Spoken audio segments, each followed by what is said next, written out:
আসসালামু আলাইকুম।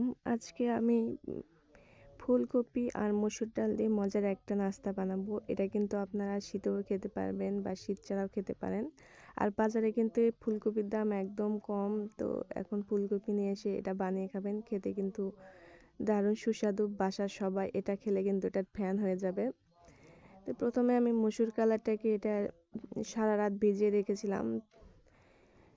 আর এখানে ফুলকপি আমি লবণ হলুদ দিয়ে সিদ্ধ করে নিয়েছি। তারপর এটাই আমি পাটায় বেটে নেব।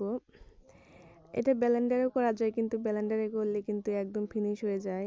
এটা কিন্তু খেতে তখন মজা লাগে না। আর শিলপাটায় করলে কিন্তু কালাই কিছুটা আস্তে আস্তে থাকে, আর খেতে কিন্তু অনেক মুচমুচে হয়, সুস্বাদু হয়।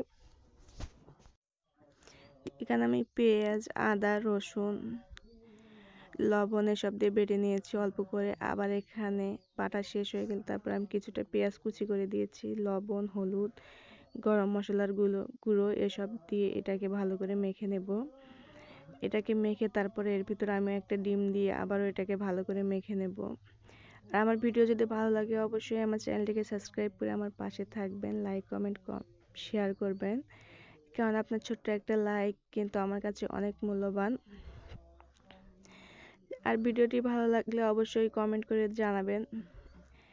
আর এটা কিন্তু ডিম দিয়ে গোলার পরে হয়তো বা আপনাদের কাছে যদি ঢিল মনে হয়, তা পাতলা মনে হয়, তাহলে এখানে আপনারা চাউলের গুঁড়া বা ময়দা ব্যবহার করতে পারেন। আর এখানে মানে পানিটা ভালোভাবে ঝরিয়ে নিতে হবে যাতে পানি পানি না হয়। আর এখানে আমার একদম পারফেক্ট মাখাটা হয়েছে, সেজন্য আমাকে এখানে চাউলের গুঁড়া ব্যবহার করতে হয়নি বা ময়দা।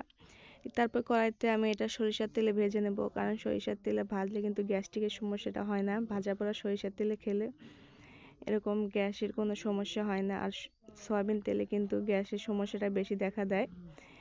তো আমি সবসময় ভাজা পোড়াটা মানে সরিষার তেলে খাওয়ার চেষ্টা করি।